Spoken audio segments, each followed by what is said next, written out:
Hello, everybody. Today I'm talking a little bit of Days of Our Lives, which I haven't talked about in 2 weeks. But I have to talk about the return of Sami Brady and Vivian Alamain, I guess. But before we get to those stories to talk about, I do have to promote my Patreon, which I am going over old episodes right now of past soap operas. And I do only have eyes for you, Blair. How about it? You want to come out and play? I don't know if we're in a garden. I guess that was cute.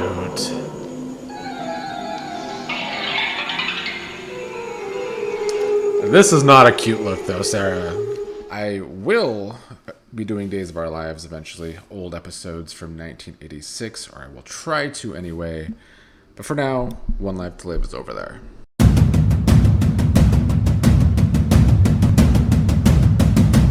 Now, as for current Days of Our Lives, we are finally, after so long, getting close to Ron not being the head writer of this show anymore. Been waiting for this for a long time.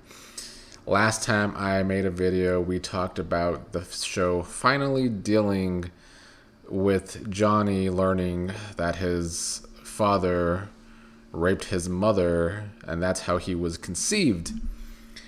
And now his mother, Sami, returning to the show. For now.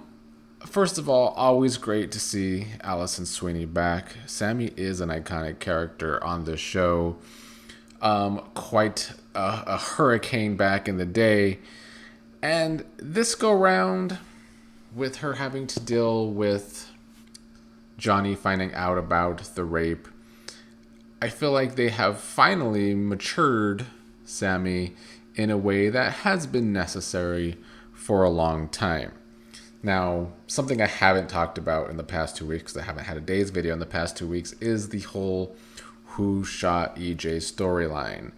And it's kind of seeming like to me that Ron in his final days of the show was just trying to kind of come up with anything to maybe save his job. That's kind of what it seems like to me. Let's finally reveal to Johnny about EJ's rape, and then let's try and have a whodunit in classic soap opera style, except this storyline was very rushed, and I guess typical of Ron's writing, there is just a lot left to be desired. I felt like it was the same thing we've seen many times on soaps, but especially Days. Like, I feel like we've had a whodunit on Days like this at least 3 or 4 times over the past 22 years, where suddenly everyone at night is mad at EJ one night and they all grab a gun, and who really ends up killing him? That was what happened this time.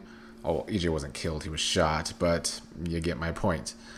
The problem is I don't care about most of these suspects, from Ava to Kristen to Kate, who I don't even feel like has a good enough reason to be involved in this. Obviously, Johnny is a big suspect because he's mad at his father right now for what happened. And usually in one of these storylines, it's someone random like Kristen's mother who might end up being the real culprit that shot him. I guess the interesting part to me will be if we ever find out if the show continues to go with what Ron had intended before he was fired, because the story will play out with new writers here in a week and a half, or will, the new writers come up with their own person that they want to be the shooter. I guess that is kind of intriguing, but the story overall, I haven't been feeling it. In typical Ron style, I just feel like all the characters under Ron's writing reign of terror on this show are just missing layers, and thus it's really hard to care. And it's what I've been saying my last couple of Days videos about all the younger characters. The new writers are going to have a lot of messes to fix with the younger characters to make them interesting and to make me at least care about them. But anyway, back to Sami, because EJ is in the hospital in a coma. Belle, who's been having an affair with EJ, is talking to him in the hospital when Sami arrives. And I guess the tension between Sami and Belle, Sami's ex-lover EJ, now with her sister Belle, who is having an affair with him again. It's almost interesting enough we'll see how they write it, if they continue to go there with the two of them. Because there's a lot of history there. Back in the day when Sami tried to sell baby Belle on the black market because her mother was having an affair with John, there's just a lot of history there between the two characters that can be played into this. But that is what I have liked about Sami's Return. And the Friday scenes in particular with Sami and Johnny, where we learn, for one, that Sami is going to therapy now, which I thought was a good nod to, of course, Marlena, who is a therapist, but something that Sami probably should have done a long time ago. She talked about the stuff she went through because of Stefano keeping her and her family apart from her father Roman for so long, and then when she went to high school, she hated herself, basically. She got involved with Alan, who really just wanted Carrie, and then he ended up raping her. She even dived into telling Johnny about her obsession with Austin and kind of tricking him into sex.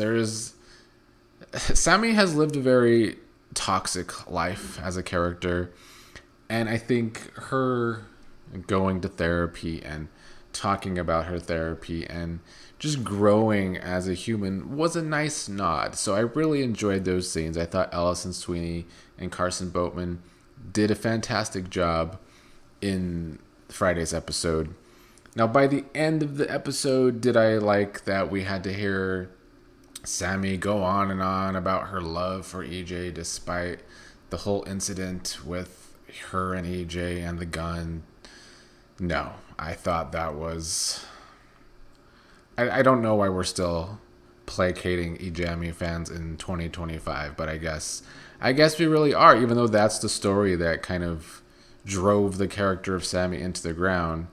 And it's just now, 15 years later, that the character is finally recovering from that entire ordeal.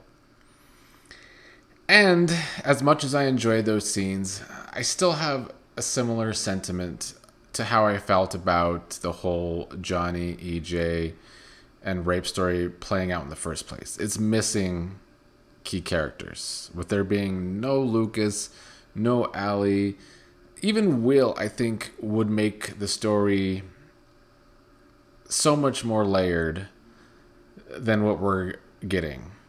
So I feel like because of the state of Days of Our Lives, where for many years under Ron's pen, it is a shell because everything is so plot driven, that we finally get something a little more character driven. Of course, it's going to be better than the usual slop that we get. However, that doesn't mean it's great, because there are a lot of layers that could have been added to the story. And it's not completely Ron's fault, because this story could have been dealt with many years ago when all these characters were on the show, although there was a point when all the characters were on the show under Ron, and that probably would have been the time to write the story instead of trying to make the Possession 2.0 happen, which was utter trash. So, at the end of the day, it's still Ron's fault. That's how I feel. I'm glad he'll finally be out of a job in a week and a half. Vivian also returned, a character I loved in the 90s, but by this point she's so watered down that I'm intrigued because she entertains me, but I don't know. Hopefully the new writers take over this story and make it more interesting too. There's just a lot of stuff that the new writers are going to have to fix that I don't know if they can, or if they do, it's going to take a long time. Now we're getting returns under the new writers, and possibly some of those stories can still be some of Ron's outlines, but hopefully not too much. Bo and Hope will be returning, which will be great. Those are my people. I think we'll also have a lot of returns probably for whenever John's memorial is. Those are two big stories the new writers will have to deal with, but their biggest issue is going to have to be, like I said at the beginning of this video, making the younger characters that the show now has a lot of people's children, grandchildren have been sore asked to be older, but they have to be more interesting. And I don't know how they're going to make that work. I hope they can. I hope they have ideas how to do that, because yeah, it just needs to be done somehow. Even the likes of characters that have been around a long time. I feel like Philip isn't interesting anymore. Kate, this was the first time she's been interesting in a long time with the whole confrontation with EJ. I hope we get more grounded stories, just a little more layered characters. That has to be the first step. I just fear that this show moves so fast because of them writing and recording the show like 9 months in advance now. It used to be 4 and then 6, and now it's 9 months in advance. I just fear that they probably can't fix as many things as they need to fix, but hopefully the new writers prove me wrong. Once the new writing starts, I'll try and talk about Days more often, but maybe I'll talk about him again after this next week, because we still will have a week of Sami being on the show and Vivian too. However, I'm not looking forward to Sami and Rafe. Rafe breaking up with Jada, fine. They have no chemistry because Rafe doesn't have chemistry with anyone, including Sami. So that's the problem with anyone involved with Rafe. I want to like Jada and Sean, but the show needs to go more there. But yeah, the good news, just a week and a half left of Ron's writing.